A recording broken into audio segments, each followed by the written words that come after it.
কাগজে কলমে চ্যাম্পিয়ন্স ট্রফির আয়োজক ছিল পাকিস্তান, তবে আয়োজক হয়েও পুরস্কার বিতরণে নেই পাকিস্তানের কেউ জানিয়ে ক্রিকেট মহলে উঠেছে সমালোচনার ঝড়।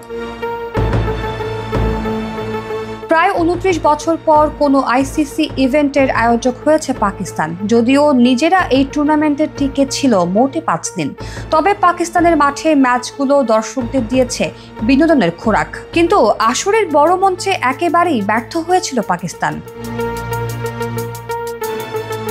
নিরাপত্তার অজুহাতে ভারত পাকিস্তানে যেতে না চাওয়া ম্যাচগুলো আয়োজন করা হয় দুবাইয়ে। এমনকি ফাইনাল ম্যাচও অনুষ্ঠিত হয়েছে দুবাইয়ের আন্তর্জাতিক ক্রিকেট স্টেডিয়ামে। স্বাগতিক হয়েও ফাইনাল আয়োজন করতে না পারা পাকিস্তানের জন্য হতাশারই বটে। তবে এর চেয়ে বড় কাণ্ড ঘটে গিয়েছে ফাইনালের পুরস্কার বিতরণী অনুষ্ঠানে। মূল আয়োজক হয়েও পুরস্কার পর্বে দেখা পাওয়া যায়নি পিসিবির কোনো কর্মকর্তাকে। অনেকেই আশা করেছিলেন অন্তত পিসিবির প্রধান মহসিন নাকভি থাকবেন, কিন্তু সেখানে ছিলেন না তিনিও। বরং বিসিসিআই প্রধান রজার বিনিকে দেখা গেল হাসি মুখে, সঙ্গে ছিলেন জয় শাহ।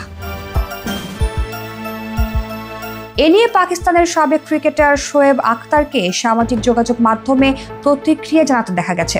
নিজের অ্যাকাউন্ট থেকে প্রকাশিত ভিডিওতে শোয়েব আখতার বলেন, খুব অদ্ভুত একটা ব্যাপার দেখলাম। পাকিস্তান ক্রিকেট বোর্ডের একজনও ওখানে ছিলেন না, অথচ পাকিস্তানি চ্যাম্পিয়ন্স ট্রফির আয়োজক।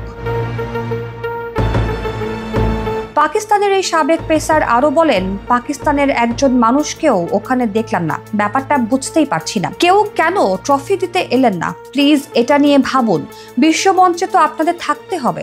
কিন্তু দুঃখজনক যে আমি পাকিস্তান ক্রিকেট বোর্ডের একজনকেও সেখানে দেখলাম না। আমরা এটার আয়োজক, অথচ আমাদেরই কেউ নেই।